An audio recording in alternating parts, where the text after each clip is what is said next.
me more satisfaction at the time, and still, I found a reliable theme.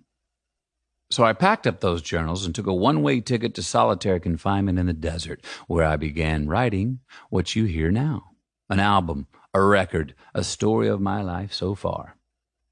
Things I witnessed, dreamed, chased, gave, and received. Truth bombs that interrupted my space and time in ways I could not ignore. Contracts I have made with myself, many of which I live up to, most of which I still pursue. These are my sights and scenes, felt and figured out, cools and shamefuls, graces, truths, and beauties of brutality, initiations, invitations, calibrations, and graduations, getting away with, getting caught, and getting wet, trying to dance between the raindrops. Rites of passage. All between are on the other side of persistence and letting go, on the way to the science of satisfaction in this great experiment called life. Hopefully, it's medicine that tastes good. A couple of aspirin instead of the infirmary. A spaceship to Mars without needing your pilot's license. Going to church without having to be born again, and laughing through the tears. It's a love letter to life.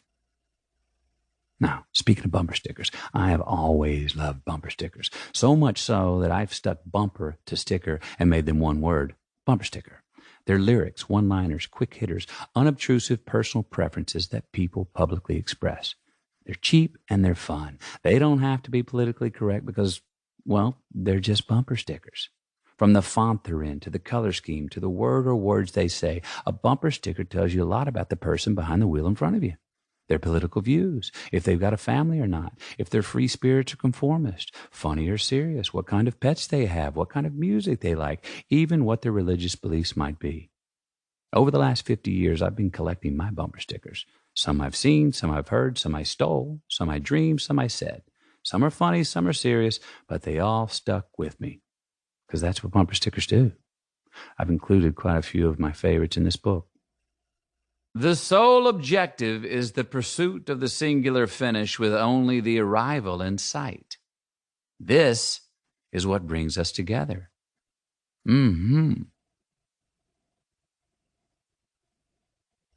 Sometimes you got to go back to go forward.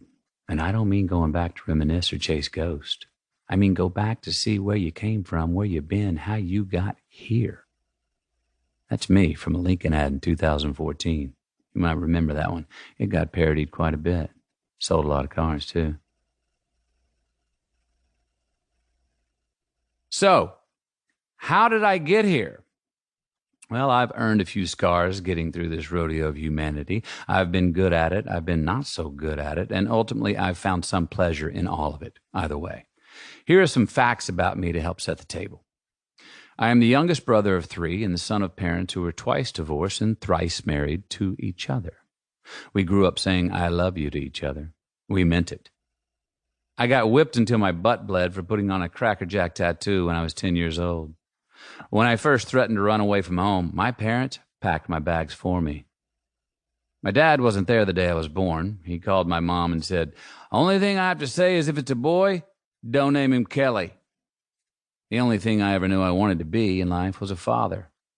I learned to swim when my mom threw me in the Llano River, and I was either going to float off the rocky waterfall 30 yards downstream or make it back to the bank.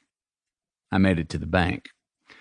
I was always the first one to wear out the knees in my tough-skin jeans. For 2 years, I led the under-12 soccer league in red cards as a goalie.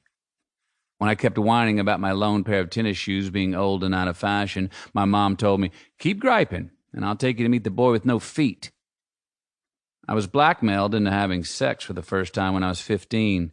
I was certain I was going to hell for the premarital sex. Today, I am merely certain that I hope that's not the case. I was molested by a man when I was 18 while knocked unconscious in the back of a van. I've done peyote in Real de Catorce, Mexico, in a cage with a mountain lion. I've had 78 stitches sewn into my forehead by a veterinarian. I've had 4 concussions from falling out of 4 trees, 3 of them on a full moon. I have bongoed naked until the cops arrested me. I have resisted arrest. I applied to Duke, University of Texas at Austin, Southern Methodist, and Grambling for my college education. I got accepted to 3 out of 4. I've never felt like a victim. I have a lot of proof that the world is conspiring to make me happy. I've always gotten away with more in my life than in my dreams. I've had many people